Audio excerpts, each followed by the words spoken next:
One, two, three. Hello, you're very welcome to the Irish Political Roundup with me, Roisin Leclerc. And me, Paul Brophy.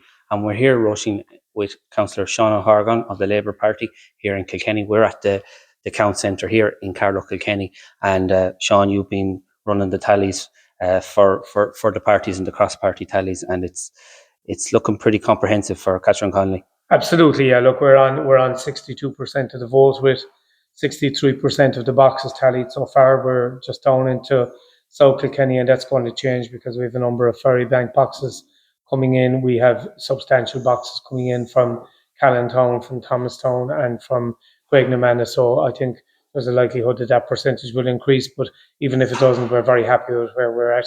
I'm particularly happy. I've been involved in 4 presidential elections, and 3 of the people nominated by the Labour Party have succeeded in being elected president in Mary Robinson, Michael D, obviously twice, and now Catherine Connolly. And in fairness, she should be mentioned, Adi Oach was a fantastic candidate in 1997, but was beaten by a fantastic president in Mary McAleese. And you were out canvassing on the doors. Obviously, the response was very strong for Catherine Connolly.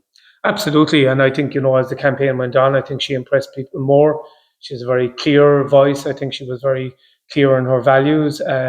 I think a lot of what happened as well was, I think she dealt with incredible dignity with a lot of the stuff that was thrown against her, in particular by Fine Gael. And I personally think that Fine Gael will reflect on the last week of the campaign. I think their attack ads on her, their attack videos in the last week backfired. I met die-hard Fine Gael supporters who were switching their votes to Catherine Connolly as a result of those kind of tactics. I don't think Irish people like that kind of American Republican negative style campaigning, and I hope it's not a feature of future elections. And Sean, it's a landslide victory for Deputy Catherine Connolly, who's now going to be, looks like, the 10th President of the United States and the Commander-in-Chief of our Defence Forces. Yep. Do you think the other big story is the spoil the vote? Were you expecting or anticipating such a large volume of spoil the vote? Well, frankly, I was, because I think there was a very concerted and organised campaign for the spoiling of the vote. I think it's something that everybody has to reflect on.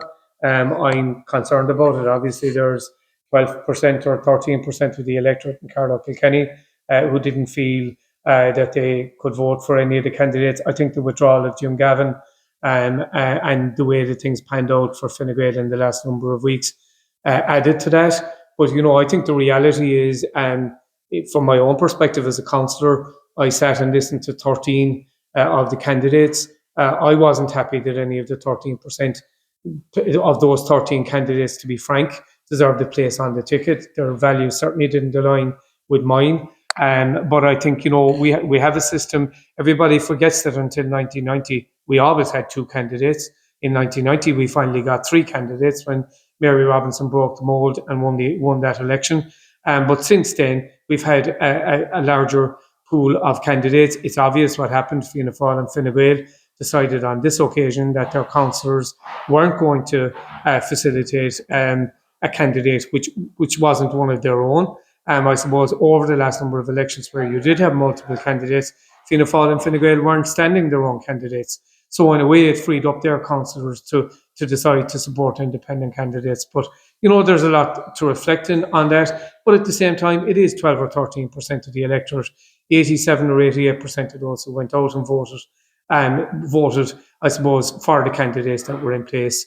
And, we have to bear that in mind too. The other issue is the turnout. And I think, there are a number of issues here. From day one, I felt that holding an election on a bank holiday Friday was, I think, done deliberately, to be frank, because I think it would have lowered the number of young people and the number of students who were voting. And thankfully, many of those did make it home and were determined.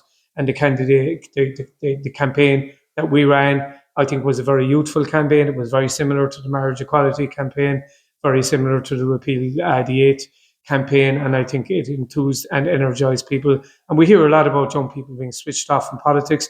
I don't think there's any evidence of that. And Sean, from your perspective and your experience of being in politics, where do you think this will all go now? of Leinster House and with the leaders of Fianna Fáil and the leaders of Fine Gael? Well, I think first of all, you've got to look at the situation with the division between the right and the left, because for a long time in Irish politics, we had a 2.5 party system, with the Labour Party being the half party on 10 or 15%. Now, whether we like to call everybody in the spectrum left or we don't, the reality is that this vote today is an endorsement of the case for a united left. It's a case that Ivana Bacik has been making as leader of the Labour Party for a number of years. How that's not going to be easy to achieve. The parties of the left have our own baggage with each other.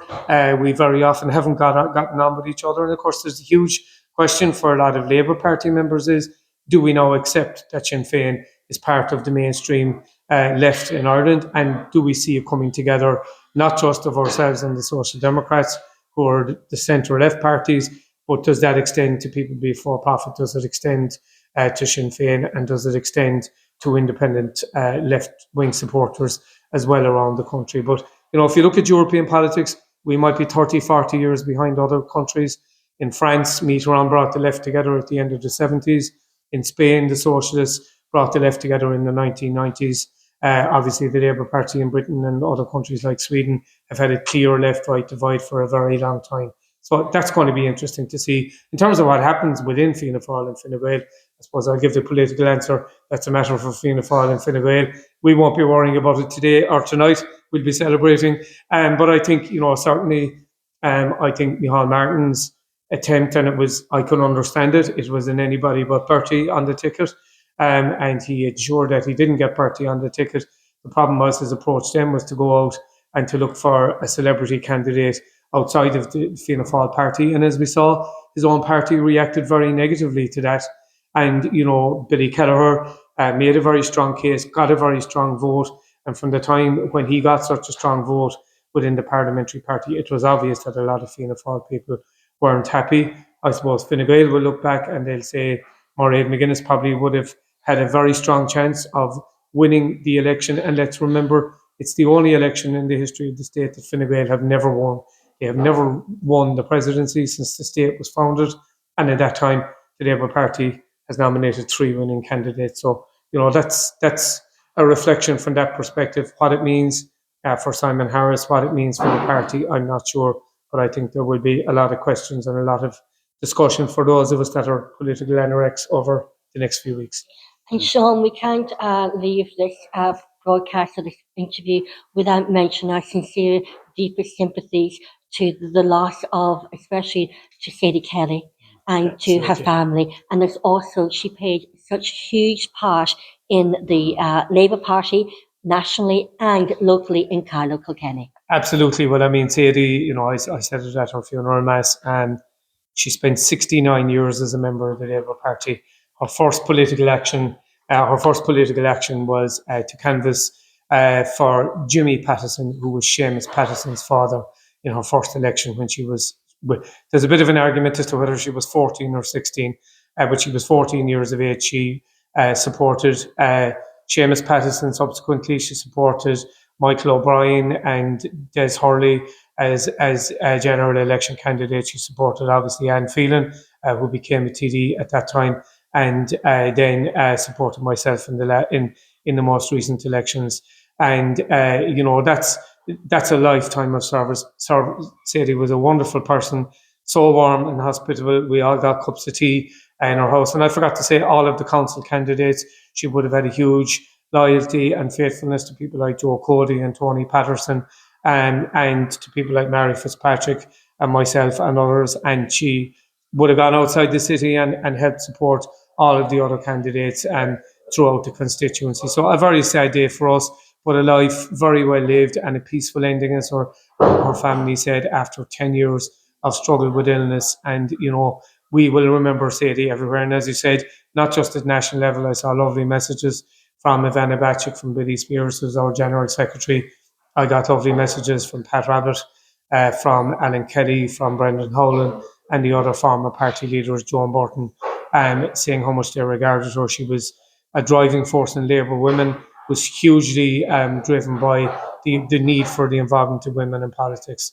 and we'll sorely miss her. But we'll fight to ensure that we'll be around and that we'll be back there with the season Dáil Éireann in the very near future, because she would be very cross with us if we didn't. I have many lovely chats with Sadie engaging, and to the family of Sadie Kelly, we really do express our sincere condolences and sympathies with you at this time. Thanks very much, guys. And that's us with from the Camp Centre of the presidential election here in the Kilkenny College, here at Kilkenny College, here in the Carlow Kilkenny Camp Centre. Until next time. Brilliant, Sean.